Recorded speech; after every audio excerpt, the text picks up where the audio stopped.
Evening, everyone. Welcome along to your Rangers Rabble Women's Show. We're back after the break. The international break is back, and of course, Rangers were playing Hearts yesterday with the score Rangers 2, Hearts 2. I'm joined tonight by Wilf, Alan, and Carr. Wilf, how are we? Yeah, I'm okay. It was almost Demi, Alan, and Carr, but her dad pulled rank on her. She's been on 2 pods already this last day, so I said, "Look, give your old man a shot." So she stepped aside. So yeah, I have to say though, if you remember and you haven't got the afternoon rabble with Martin and Demi, give it a watch. I thought she was exceptional for her first shot at it, and it's very clear for mannerism that she's her father's daughter. I have to say, yeah, I'm the footballing weekend aside, I'm okay. Yes, it was.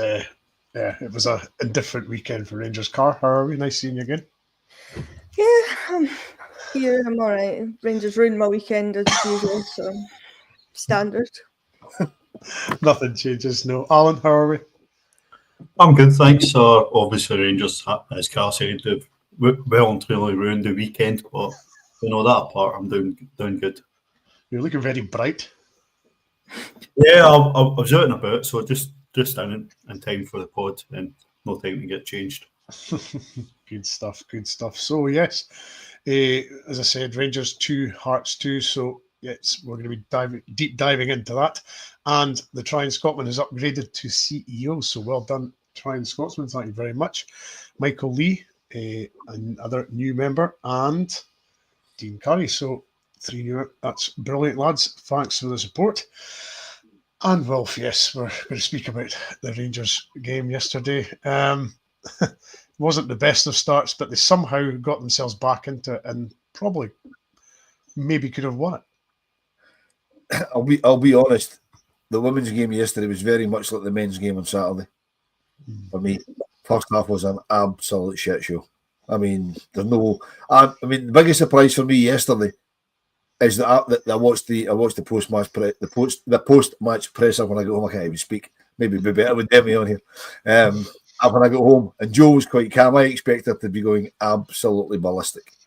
I thought Joe would have been tearing the paint off the walls, but she seemed very, very calm after the game. But yeah, I mean, we'll get into it. It wasn't great. The old international hangover again, isn't it? I mean, it's something that Rangers teams across the board seem to suffer from, and it's something that we need to address very, very quickly. Yeah, Carr, it was a sort of unlike, considering how we've been playing recently, it was a sort of unlike performance, wasn't it? We usually start quite quick in games, but goodness me, we were slow yesterday, weren't we?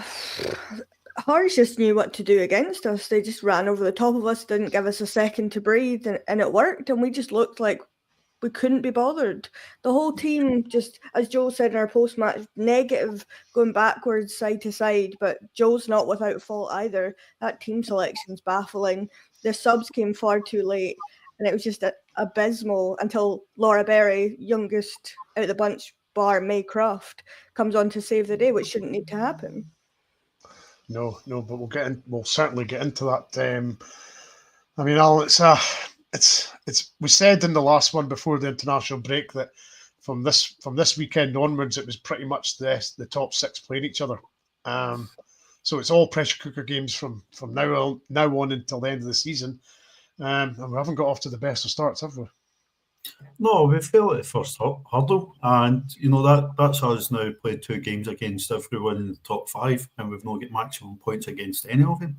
We've got 10 points for 24 available against the top 5, and if you want to go and win the title, that form is stinking, and we really need a drastic improvement. We looked at the team lineup and we were a wee bit concerned about defence. And right from the start of the game, the team were not at it at all. I think it was quite concerning that Joe didn't seem too at it on the side of the park either. She was very quiet. Yeah, I mean, we'll go through the lineup. I mean, Essen was in goal. We had Leah Eddy, Kathy Hill and Tess Middock in defence. We then had Lizzie Arnott, Chelsea Cornett, Kirsty McLean, Olivia McLaughlin and Brogan Hay in the midfield with Katie Wilkinson and Rio up front. They were speaking about, Alan was just speaking about the defence there. Well, were you surprised that the likes of, say, Laura Rafferty was on the bench, Nick Dock was on the bench. They started Tess. Was that? I wasn't overly surprised, Brian, when I saw the way she was setting the team up. It was obviously a back three. I just couldn't work out how the back three was going. With it being Leah, Cathy, and Tess, I couldn't work out exactly how she was going to line them up, because they were clearly going to be the back three with I assumed Lizzie and Brogan sort of almost as wing backs. Yeah, and I just couldn't work out how the central three were going to line up, because it ended up Cathy was in the middle, and that's not really what she does. And they were playing different sides, and it just seemed totally unbalanced. I just didn't. Should have been better with Laura Rafferty in there, as kind of the middle pivot of that. With Nick Dock on the bench, I assumed that she wasn't fit enough to start. But she seemed okay. I mean, she looked okay. And I'm a great advocate, as I've said on numerous occasions and numerous different podcasts, that if they're okay, if they're fit enough to be on the bench, you start them and see how long you get. Mm-hmm. You know what I mean? Put the game to bed and then make the changes. So the lineup on paper looked enough to beat Hearts, but I just couldn't work out how the defence was lining up. I just had no clue how that was going to line up. Yeah, Carr, was that pretty much your discussions as well? Just looking at the team lineup, you were kind of wondering where everybody was going to fit in. Was it a little bit disjointed for you? I mean, the midfield's a bit crazy. Having Liv, Annie, and Chelsea playing together in the midfield doesn't work. Annie and Liv are far too similar. Doesn't work at all. You'd be better having Chelsea and Annie or Chelsea and Liv, either or, but having all three of them is madness. But we assumed that Nick wouldn't come on at all. The fact that she hadn't played prior to the international break, only got called up for the last game, but didn't play at all for Scotland. It's bizarre to me that she didn't start the game, but Jo does weird and wonderful things, and sometimes they play out, and more often than not, they don't. Yeah, and it was very much, as the guys are saying, very slow, very sort of safe, not being as confident as they were before the break, because I think they were certainly, it was definitely that they had their confidence back before the international break. I take it the manager is going to have to carry a little bit of the can for this, will she? You're on mute. Rare that I do that, That's usually your bag, Brian, but I think Jo does have to come under a bit of criticism. There's too much tinkering with the team.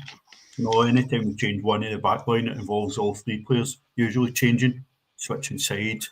Leah Eddy's been great for us since she came in playing on the right-hand side, but she's then playing on the left-hand side and struggling a wee bit out there. Tess, if she's going to play it back, should be in the centre.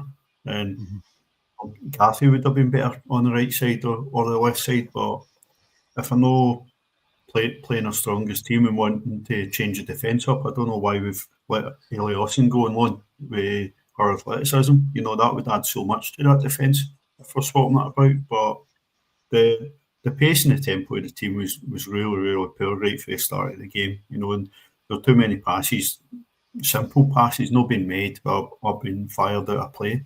It was very much like some of the recent performances we've been watching from the men. Yeah, we don't want to see many of those anymore. But Wolf, Hearts took lead in 6 minutes. I believe it was Hutchison rolled the defender and then just seemed to saunter through everybody and stick it in the far corner. But Hearts could have taken the lead before that, couldn't they? Yeah, they could. I mean, it was. I've got the notes I've got here is Keystone Cops from a corner. I mean, the corner came in and it was like Keystone Cops defending. The ball was bouncing about all over the place, and nobody managed to clear it. And as we'll go on to the second goal, was very similar to that. It's just we just couldn't seem to deal with balls thrown into the box. It was ridiculous. It's not the way we defend. Normally, defending is not a problem, but the ball just bounced about all over the place. And the one in the first couple of minutes, Vic Eskin eventually got hold of the ball and we managed to kind of break through. But again, we didn't break it at any great pace because everything was laboured. I mean, even jumping ahead to the end of the game, even towards the end of the game, getting to the last minute, it's 2-2. We're needing to score a winner, and we're dicking about in our own box, taking ages to get the ball clear. It was just there was no urgency at all. But the first goal, Cathy's got to be stronger. I mean, the lassie barely hit, she just bullied her the whole game. I mean, she rolled her. And that's good forward. To give Kathy a break, it's good forward play, although she should probably be stronger. But then Leah Eddy, I don't know what she's thinking about, because she doesn't even put in a challenge. She kind of sticks her leg out and dangles her foot in the direction of the ball. I don't know whether she was scared to go in case she missed it and gave away a penalty. Well, she gave away a penalty, because she went on and scored anyway. Leah wouldn't have got sent off because there was cover behind her. You know what I mean? So I don't know why she didn't put in a proper challenge. It looked to me like she just kind of dangled her leg in the direction of the ball, but not really. Just made it look as if she was kind of going for it. And it was a decent finish, to be fair. But it was just calamitous defending. Kathy get beat far too easily. Just bullied off the ball. And then Leah's non-challenge that really. I mean, I didn't really notice it at the time. She was up the other end from us. When I watched it back, that really angered me when I watched it back this afternoon. Yeah, absolutely. And of course, Carberry had a shot off the line just before Hearts scored. And then another corner. It seemed to be a game of 10 head tennis in the box. Nobody was sort of clearing it. It was just bouncing around. And Bailey Hutchin was sitting at the back post, standing at the back post on her own, and just poked it in the bottom corner. Yeah, I mean, it's the second phase of play from a corner. Vic initially makes a routine save, probably should have caught it, but palms it back out, and it's kind of flicked past everybody to Hutchinson, who's at the back post, as you say, and we shouldn't be getting beat there. We should have cleared that before it got to that point. But as Wilfred said, and everyone said, there was just absolutely no urgency in that team whatsoever. Taking forever to do anything. I just didn't look up for it. And I mean, Hearts shouldn't be 2-0 up against us at any point. To be at home, the last game before the split, to be 2-0 down before halftime is madness. Yeah, Alan, I take it the mood wasn't very positive at halftime. I take, everybody would have been quite keen to get back into the action and see the girls play a game, but I take it at halftime there was a bit of a quiet mood around the stadium, was there? Yeah, definitely. And listen, there's a lot going on at the club. The club as a whole, there's a lot of negativity about the club, and if the girls are going to struggle, then it's going to start eventually spilling into the crowds at the women's games, which is not something we want to see. It's something that, I think has been avoided in the last couple of years. I think the team have retained the support despite losing the league in the last couple of games of the seasons. But I think there's too much negativity at the club, and there's not going to be a great deal of patience if we continue struggling in these big games. I already spoke about the record we've got against these top teams, but they certainly stop short of bringing the team off the park or anything. But there definitely sort of rumblings of sort of concerns yesterday at half time. I mean, Wolf, you brought up that point from John McMillan, good against the poorer teams, but can step up for the better teams. Had the league in the bag last season and their bottle crashed. I mean, is that a fair sort of angle to come from? Well, you have to say John's onto something, because as Alan pointed out, we've played the other teams in the top six twice and we haven't beat any of them. So that tells you that obviously we win against the poorer teams, but we can't beat the better ones. So yeah, I mean, John's the stats telling me you can read stats any way you like, but the basic facts are it's a fact we haven't beat the teams that we're vying for the league with. You know what I mean? Another result yesterday, which we'll touch on later, that to me that went our way, but it only went our way if we capitalise on it. I mean, we've now got that's now cup quarter final next week. Then it's a split, so it's going to be from here on in. Every game's a cup final, to coin that phrase, and we have to find a way, as Alan said earlier, to beat the teams in and around us. And so far, we haven't. The last season, we had it in the palm of our hand, and we just blew it. We didn't score enough goals or get enough points to win the title. Is that starting to sort of concern you, Wolf? That apparently seems to be the reason. Well, there must be something. There must be a reason behind it. I mean, it's an ongoing thing. It's not something it's not just this season that we've or just lately that we're going through a bad spell with it. I mean, before Christmas, getting beat two consecutive 3-0 defeats to Glasgow City and Hibs were an absolute disaster. That was unheard of. That's worse than last season. So you could argue that we're actually in a worse state now than we were this time last year. And look how last season ended. Yeah, very much so. And of course, no subs at half time, which I would have thought everybody would have been surprised at, Carl. I would have expected at least 1 or 2 subs to freshen things up and get things going in the second half. But it took till the 64th minute before a sub arrived. And what a sub it was. First touch.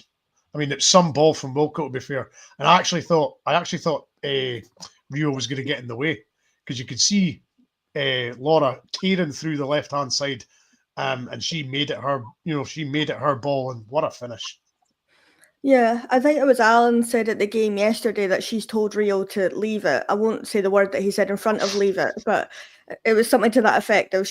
Laura's told her, leave that ball, that's mine. I mean, beautiful ball from Wilco, but playing Laura Berry on the left wing is bizarre, but it's certainly an option, I suppose, if we're needing that. But at that point we had 4 strikers on the park, which is kind of throwing the kitchen sink at it, because we don't know what else to do, which is madness. But fantastic to immediately come on the park, probably about 60 minutes too late for me, score a stunning goal like that and get us back in the game. Is there an argument, Cart, that her impact now is, being so positive that, she should be pushing for a starting position now?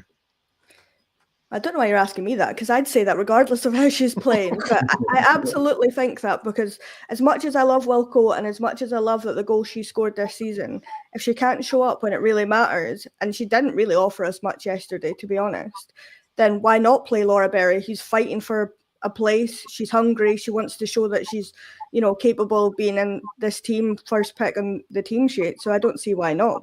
And Joe had high praise for her after the game. So hopefully that's a sign that next week in the cup, can she play in the cup? I don't know. She'll be cup time. Cup time, probably. Never mind. The week after, then she can play against Motherwell. Yeah. So Alan, 2 subs, Lizzie and Chelsea went off, and on came Laura and Kirsty Howitt. So as Carr just said, 4 attackers on the pitch. Was that a bit of a sign that things were getting a little bit desperate, that we're throwing on 2 strikers when there's already 2 in the pitch? It was, but what was disappointing about it was we didn't really throw the kitchen sink. We put on an extra 2 strikers and had 4 of our best strikers on the park and didn't really bombard the Hearts goal. I don't think Charlotte Parker-Smith had a great deal of work to do in terms of making saves. Lizzie Waldy had a brilliant game at back for Hearts and completely dominated, but I'd probably give the strikers a wee bit of a pass for having an off day, because they had absolutely nothing to work on. We already spoke about the midfield. On paper it looks great playing Chelsea 11 in it, but they've never worked well together, and it's limited times they've actually been able and fit and available to play together. But we lost so much leaving out Jodie McCleary. Her energy in midfield the last couple of games has been absolutely brilliant. And Kirsty Howitt, although she's playing out of position, if she's playing in behind the strikers, has done so much work and been heavily involved in a lot of our goals. So we've changed the team again, trying to shoehorn people in and just been completely off it. I do think playing Laura Berry out wide left is a bit unfair, given that we've no fullbacks.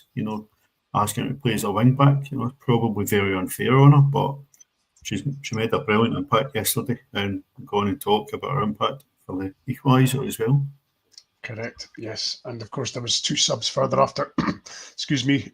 Tess Middag and Katie Wilkinson went off for Nick Dock and Camille Lefay. So not, I think, 5-6 minutes after that, Laura Berry did really well again down the left, crossed it in for Rio, who had a really good header. So got us right back in it with, I think it was something like 8 minutes to go. Every chance to try and get a winner, but it just didn't materialise. Yeah, it was a super cross from Laura Berry. I mean, as the comment said earlier, she must be knocking on the door for a starting place. I mean, her goal for a young kid who's just come back to being on loan, to have the confidence and the belief in their own ability to tell a senior striker, leave that, I'm having it. And and when you're doing that, you've got to have the confidence you're going to at least hit the target. And boy, did she hit the target! I mean, it was a great finish. You know what I mean? I was like you. I thought Rio was going to get it as well. And And the second one, the cross was fantastic. I mean, Rio just had to stoop, make sure she put it in the right direction. All Rio had to do was make contact with the ball and put it in the direction she wanted. Everything else was done by the cross, which Laura did. I mean, for her to come back off alone and have that sort of contribution in a game that we were really, really struggling in, you know, tells you all you need to know about. I mean, as Carl says, she must be due a start against Motherwell in the next league game. Unfortunately, she has cup tied next week, we think. Yeah, what a contribution, you know. And 8 minutes to go, but as we said earlier on, it was just, I don't know how we were looking through on the TV. Obviously, you know, you were nursing a pint of Guinness in a pub in Forest where we were off freezing ourselves at Broadwood, but there was no urgency. There was just nothing. I mean, Hearts kept pressing, and every time we got the ball, we seemed to take. You would think we were trying to hold on to a lead the time we were taking to get the ball forward. Whether that's because there was too many attacking players on the field and we're getting in each other's way, I've got no idea. But it just whatever the tactics were yesterday didn't work. Yeah, I mean, Carr, when you look at the highlights, there's no highlights after the second goal for Rangers. So I think that tells a story in itself, doesn't it? That there was pretty much nothing happened or nothing of note happened in the last 8 minutes. No, well, bar us getting a corner in the last 10 seconds of the game and the ref blowing the whistle before we actually got to take the corner, which, you know, is by the by, the ref had a horrendous game, but for both sides, because Liv could have been yellow carded. It was just madness across the whole pitch. But as well said, we were taking forever. You think we were winning. We were 3-0 up at points because Vic was taking 6 minutes to take a goal kick. Yeah, absolutely. And of course, Alan, later on in the day, we found out obviously that Hibs had managed to beat Celtic 1-0, so that obviously impacted the top of the league. Dundee United got beat by Montrose 3-1. Aberdeen won 1-0 against Spartans. Glasgow City won 4-0 against Motherwell. And Queen's Park and Partick played at a 0-0 draw. So that impacts the top of the league quite a lot, Alan, doesn't it? Because obviously we're knocked off top spot and both Glasgow City and Hibs are now top. Yeah, listen, we always knew there was going to be a few changes at the top of the table.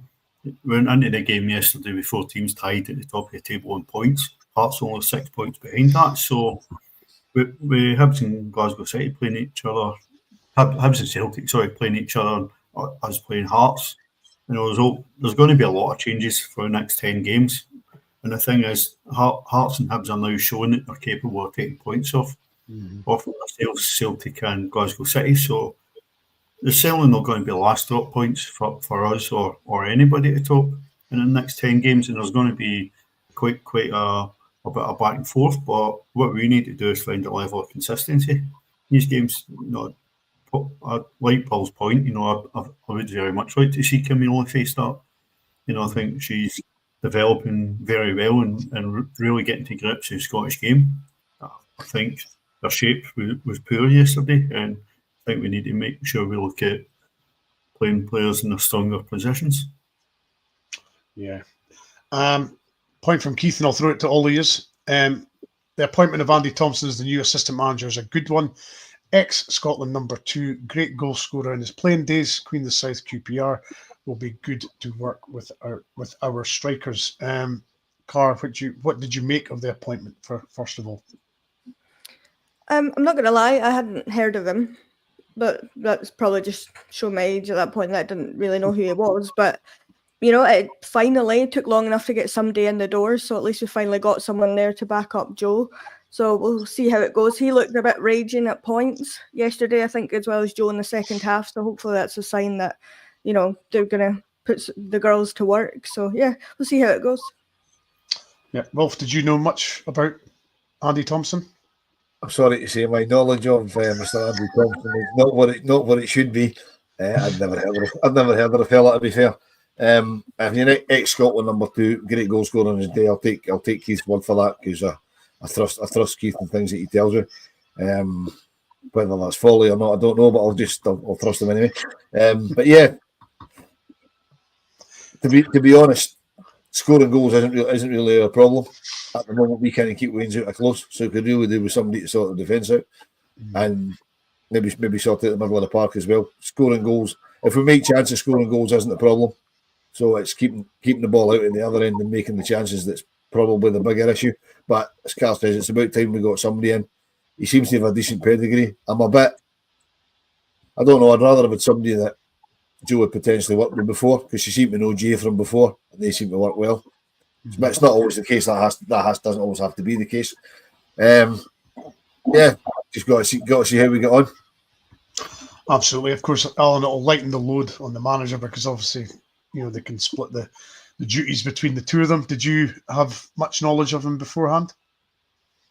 No, when I read the announcement and I read his career history, the name vaguely rang a bell, but I don't remember too much as a player. But certainly coaching-wise, he seems to have been about some interesting positions. It shouldn't mean he'll come in and add something, but as a bit of concern, we seem to have changed the majority of the backroom staff over the course of a season, and it's not all been done at once. There's been changes throughout the season. No all of the high-profile ones, but there's people been on the staff for a long time, just moved on, where that's been a choice of a club, or where they're choosing to pursue other opportunities. It's definitely going to have had an unsettling effect, you would imagine. Brian, Keith just sent me Andy Thompson's Wikipedia page. I wish he'd done it before, because there's a joke in there, because he was born on April Fool's Day in 1971, so there was a joke in there if I'd known about that. But too late now. But thanks for that, Keith. I wasn't doubting you. Born a Motherwell striker. His career starts are decent. Again, that's all in the men's game. We'll see how he gets on with us, and we'll just need to. What do you think, Brian? Was your Andy Thompson knowledge good before we signed him? No, I'm afraid it wasn't. No, I was much like you, Wolf. I had no idea, and I had to dig around and try and find who he was. So yeah, my knowledge pre getting the job was pretty much zero. So yeah, I'm afraid I am not going to try and say if he's good or bad, because I have no idea. So I'll not do him any injustice and say any more. So I'll just, as you say, wait and see how he gets on. But Carl, this is an interesting point from Paul. Paul says, I said weeks ago, for the bigger games, we need to play 4 at the back. Do you feel, or do you agree with Paul's sort of comment that 4 at the back is more needed in the big games? Well, we tried that, didn't we? Was it I don't know if it was a cup game or was it a league game against Celtic? We did that. We had 4 at the back, and then we thought maybe that was going to be it, and then went back to it. I mean, potentially, but then with Nick being out with the flu or whatever was wrong with her before the international break, we didn't have 4 defenders at that point, because Raf was also out because of the head injury she had, so it couldn't have worked. But I mean, potentially it could, but as long as you're playing them in the right areas, you leave Leah where she's good, you leave Kathy where she's good, rather than shoehorning Tess in there. It'd make more sense to actually just play Raf or play Nick, Kathy, whoever. It'd make more sense than shoehorning Tess in. But possibly, I don't know if that is our biggest issue at the moment. Well, we played 4 at the back in the games before Christmas against Glasgow City and Hibs and get battered. So I'm far more concerned about the tempo in the team, and I still go back. I don't think that squad have recovered for the Champions League debacle. Yeah, and Wolf, another point from John. Sorry. I just want to throw this one out before it disappears. We've got a confused Fenerbahce fan in. Only just realised we're talking about women, but it's great to have you on, Fatty. And as he says, for those watching the broadcast, please press like. So we've even got our Turkish adversaries from Thursday in the men's game saying get the like button smashed. So if you hang about till 7:30 UK time, Fatty, you'll get all the chat you need about the men's team, because that's when the guys talking about that. But thanks for popping in anyway. Sorry, absolutely. That's fine. Absolutely. Comment from John McMillan. Do we not think moving the Hearts game to Ibrox will backfire on us? We have a good record against the better teams. Think they've always been poor at Ibrox. I thought we had a bad record at Ibrox, did we not? Well, that's what he says. We don't have a good record. We don't have a good record. Yeah, that's what I'm saying. Yeah, exactly. So is this a potential banana skin for us? On the big wide open pitch at Ibrox, if we use it properly, it shouldn't really be an issue, because obviously Hearts are used to playing at the Oriam, which is very, very tight. I don't think it's the fact they'll play at Ibrox that's the issue. I think it's the fact that they're playing on grass as opposed to playing on a synthetic. Because Broadwood synthetic, obviously Hearts play at the Oriam, it's synthetic, Petershill synthetic. Most of the games that they play are on a synthetic pitch of some description, and then they move the odd game to Ibrox, and we always seem to struggle. I mean, we should, given the wide expanses at Ibrox and the fact that we've got fast-pacey wingers, if we play them as fast-pacey wingers, it shouldn't really be an issue. And Hearts are probably one of the better teams to play against because they're quite compact because they have to be because there's not a lot of space where they play their home games. So that really shouldn't be an issue. But then I didn't think yesterday would be an issue, and it was. So who knows? It's a good point, though, John makes. A very good point, John makes. I mean, Carr, you're always a bit sort of I wouldn't say worried, but you're always eyebrow raised when there's games down to Ibrox. But what's your feelings on this one? I think it's just scar tissue, to be honest, of seasons gone by. The first two were fine. We played Aberdeen and we played Hibs, and we beat them both quite handsomely, so it was a good day out for everyone involved. Then we had the Champions League game against Benfica there, didn't go our way, and then ever since then it's just not been great. I mean, it's great for the players. It's good that the club are willing to do that, put the women's team there, make a day of it, so-and-so, but if you're coming down to we have to win all of these games post-split to go and win the league, it kind of throws a spanner in it a bit, because then people maybe don't come back because they can't be bothered because we never win at Ibrox, so what's the point? And they might give up on the women's team kind of thing. I just don't like it. It worries me, it scares me, but maybe we'll be all right, as Will says, with the big pitch. If Joe plays, Brogan and Lizzie, and if Mia's hopefully back from being out injured, at that point, as fast wingers and not moving them in tight, will probably be fine. But I think it's just scar tissue. Yeah, Alan, I think Singing the Blues says it's a 4-horse race. It makes it exciting. Yeah, makes it exciting for everybody apart from the 4 teams, because I think the 4 teams are obviously under the biggest pressure, aren't they? Because it's, as we said earlier, it's pretty much the top 6 now all the way to the end of the season. Listen, the SWPL have to be pushing this far more, because it's went down to the wire in the last game of the season and right to the last minute of the last games of the season. The last 2 years, and now you've got 4 teams. You've got 5 teams. Let's include Hearts in that. You've got 5 teams fighting for a title with 10 games to go. That's entertaining. That's excitement. That's competitiveness. And that needs to be a big selling point in the Scottish women's game. We obviously want to see it grow, but we want to see ourselves grow. And in terms of going to Ibrox, if we played Ibrox every week, the crowds would grow quicker. But at this point in time, the crowds are not high enough to justify playing at Ibrox every week. So we need to go and take that game to Ibrox and win and put on a performance and encourage people to get back next time we move a game to Ibrox. I just hope what we don't do, we're looking like we're short of the title, and we preempt it and announce the last game of the season will be at Ibrox, because that backfired on us before, and I would hate to make that same mistake again. It wouldn't at all surprise me, Alan, if the last game, if it's still tight, if the last game of the season, our last game of the season at Ibrox, their last game of the season goes to I won't call it what I should really call it, goes to Parkhead. And obviously Glasgow City don't have the choice. They'll still need to play at Petershill because they don't have anyone else. So that wouldn't surprise me at all if it goes to that. And like you, that worries me.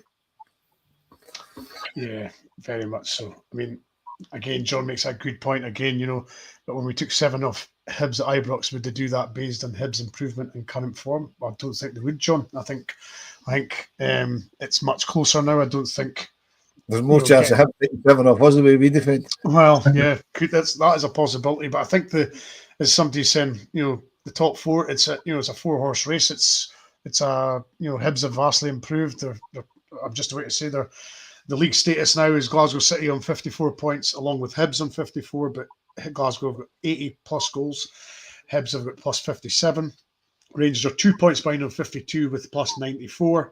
And Celtic on plus 51 points with plus 67. So it is getting tight at the top. And to be honest, that's what everybody wants. Everybody wants it getting close, don't they, Carl? They don't want things,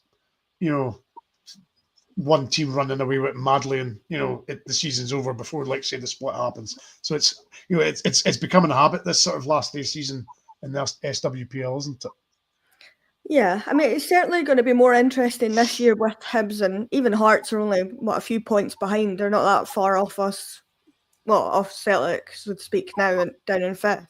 I don't think Motherwell will catch up, to be honest, but everyone else, it is going to change week to week because we are playing against each other, so it's certainly going to be interesting, but it makes for a nervy one if you're a fan of any of those teams, which is great for the neutral or maybe people that don't care about the women's teams, but for me, I absolutely, I'd quite happy if we ran away with the league every year, won everything. I'd be quite happy with that, but it does make it exciting and it's good for the league and for improvement. The fact that Hibs and Hearts have gone, I think, semi-professional, fully professional in some aspects. I'm not 100% sure there, but the recruitment that they've both done really has been good for the league. So, I mean, they are a credit to themselves for that. But absolutely.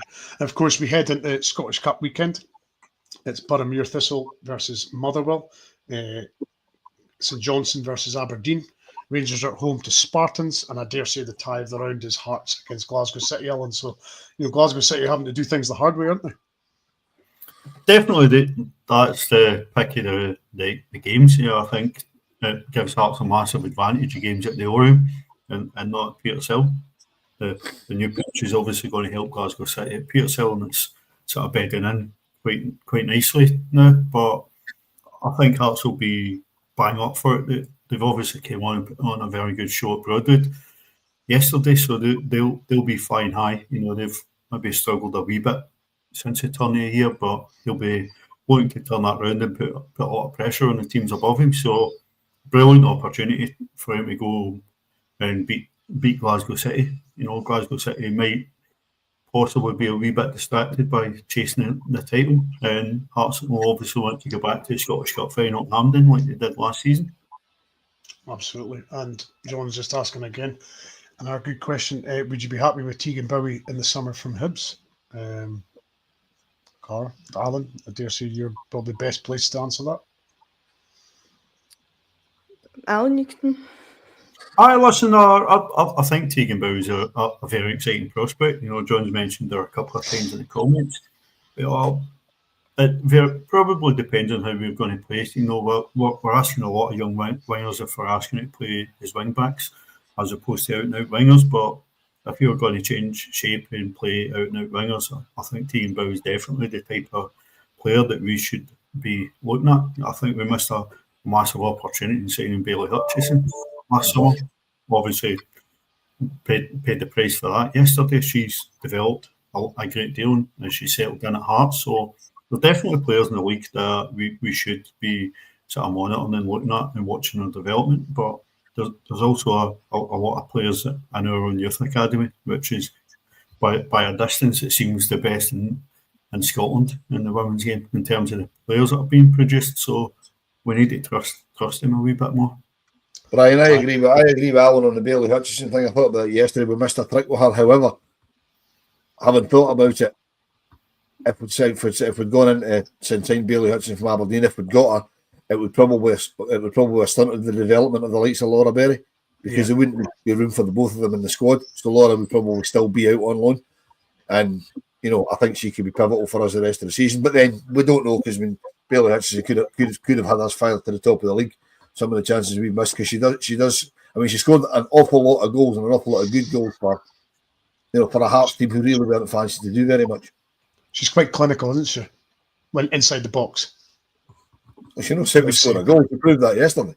That's what I'm saying. When she gets inside the box, she does, evidently score more times than she misses. So yeah, but I totally agree, Alan. I think if we did sign her, then I think Laura would have been the one to lose out and still be out on loan. So we wouldn't be getting to see her, smashing the goals in like she did yesterday. So, Brian, that raises another point. That's a point we're talking about with the men's team quite a lot. Are we quite snobby when it comes to signing players from other Scottish teams? I've said it for years. For years. I think. To be fair, I think in Scotland that we've kind of overlooked that we should maybe. I mean, would you, for example, would you have gone for Bailey Hutchison in the summer, given the amount of goals she scored last year for Aberdeen?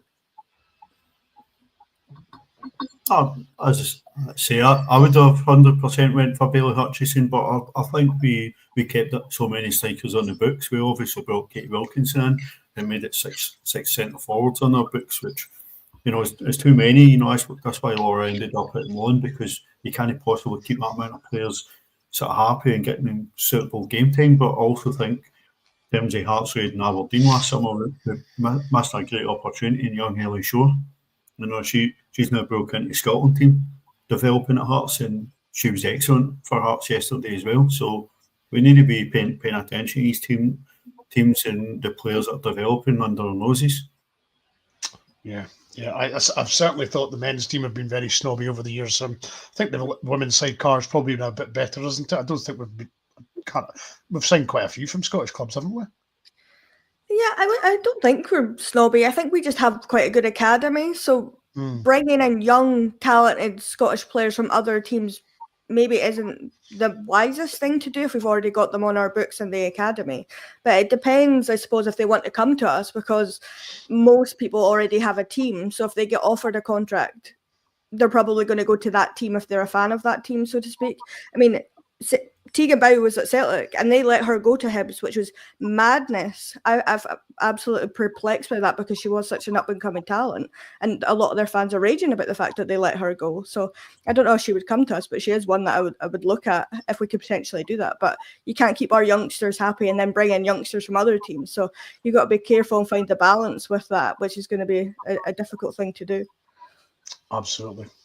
Well, folks, it's getting up close to 1:15, so I'll let you get your cups of tea and coffee and get ready for the men's one, because it could be a hot one tonight after the result of the weekend. But as I say, the women are back in Scottish Cup action this weekend, so we'll be back next Monday with the reaction to Rangers versus Spartans. My thanks to Wolf. Thank you. Yeah, thanks, Brian. Before we go, as my usual, I'll jump in with a couple of things in the comments. Paul, many other teams are full-time. We are, they are, City are, and I think, as Carl said earlier, Hearts and Hibs sort of are. And I think Hearts are almost completely full-time now. Yeah. I saw it during the week that Hibs had brought in somebody on loan, the chance to go and play full-time football at Hibs. I think... Name escapes me. She was at Spartans last year, and I'm not sure if it's Partick or somewhere. It's one of the teams in the bottom six has loaned out a player to Hibs and gave her a chance to play full-time football. So, any players that have gone into Hearts and Hibs right now are going in full-time. So, you've got the top five are full-time, and I'm not sure who the next one will hope to be. But I think it'll possibly be Aberdeen, because I know they're sort of same. I think they've got half a dozen players that are full time, I think, and they've got obviously the rest of them aren't. So I think they're aiming to go that way, but I'm not quite sure. That would explain them bringing Scott Booth in, to be perfectly honest. So I don't think you want to mess about with a part-time team. But sorry, Brian, just to cut across you. But yeah, thanks very much for your hosting again tonight. Obviously, next up is Sunday, 2:00 kickoff against Spartans at Broadwood. Tickets are on sale now through the Rangers website. For those of you watching that have got season tickets, you'll still need a ticket, because there's a cup tie and season tickets are not valid. And there you go. Car, thank you very much. Thanks, Brian. It was Callie Gibb that went to Hibs, Alan. Yeah. The name completely escaped me when I started mentioning that. Thank you, Alan. No, thanks a lot, team. Absolutely. As I say, we'll be back next Monday with the reaction to the Rangers Spartans Scottish Cup quarter-final. My thanks to everybody here. My thanks to everybody in the comments. We'll be back at 7:30 with the main pod. But for now, nice to see you and have a good evening.